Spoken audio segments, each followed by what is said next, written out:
So Charlayne ended up earning $1 million over 45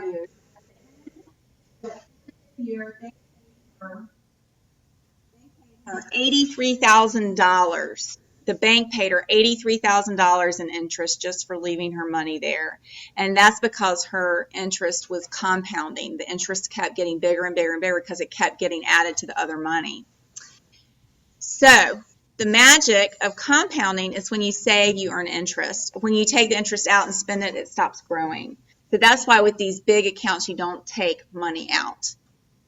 So for my midterm savings, we still don't touch that unless there was an emergency. And then for our long-term savings, an emergency would be like major emergency, like, one of us lost a job kind of emergency. And then our long-term savings for retirement, we don't touch until retirement.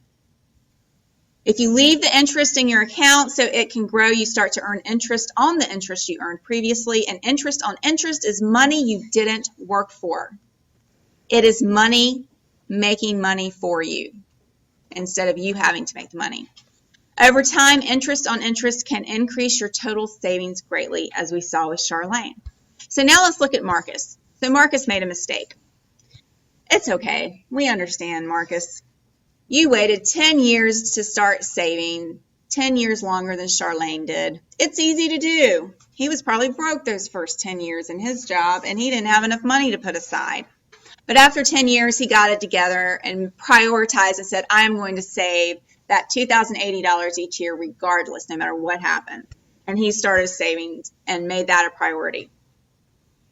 So 10 years later, he starts saving. He ends up saving for 35 years instead of 45. So let's see what happens with the same exact amount of money at the end.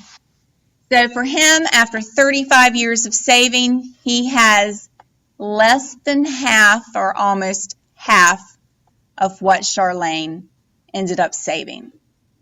So 10 years out of 45 years put him behind $500,000. So there's a couple things that you have to do in order to be able to save like this. First of all, you have to spend less than you make. So like I was saying, my husband and I prioritize, and we have an automatic movement of our money into savings so that we don't even see it. So we're actually living on a much less amount of money than we make. And you have to be able to do that in order to save. And it helps to go ahead and have a bank, have a relationship with a financial advisor. And when you do start working with credit cards, you never, ever, ever use a credit card if you don't have money to pay for what you bought with that credit card. Because what happened up here with Charlayne's money, the exact same thing happens if you are taking out a loan. So what happens with people is they get a credit card and they think, oh, that outfit is so cute. I'll have the money next month. I don't have it this month, but I'll have it next month. And they buy something. And this is a slippery slope that turns into credit card debt. And all of a sudden, their credit card bills start looking like Charlayne's savings does, because it works exactly the same way. It doesn't matter if it's a loan or if it's savings. The compound interest works the same way. The next thing you know, that cute little outfit that originally cost $50, you're going to have to pay 3 times as much for because of compound interest. So you only use a credit card if you can afford to pay it off completely, whatever you purchased on it. And you pay it off before the end of the month because that's when they charge you interest.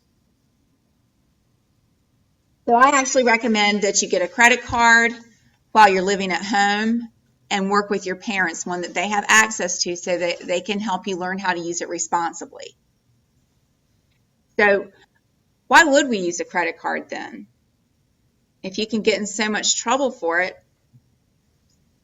The reason we would use a credit card is because it helps to prevent people from stealing your identity. A lot of it has to do with safety and convenience. So if somebody steals your credit card and charges something and you figure it out, the credit card company is not going to make you pay for that. And the other reason, of course, is convenience. Then you don't have to carry cash with you. You also get rewards with using credit cards. So often we'll use our credit card a lot during the year, pay for it, pay it off each month. And then towards the end of the year, when we celebrate Christmas, my husband and I celebrate Christmas, we will buy our Christmas kit gifts with the rewards from our card. So those are some of the reasons to use a credit card.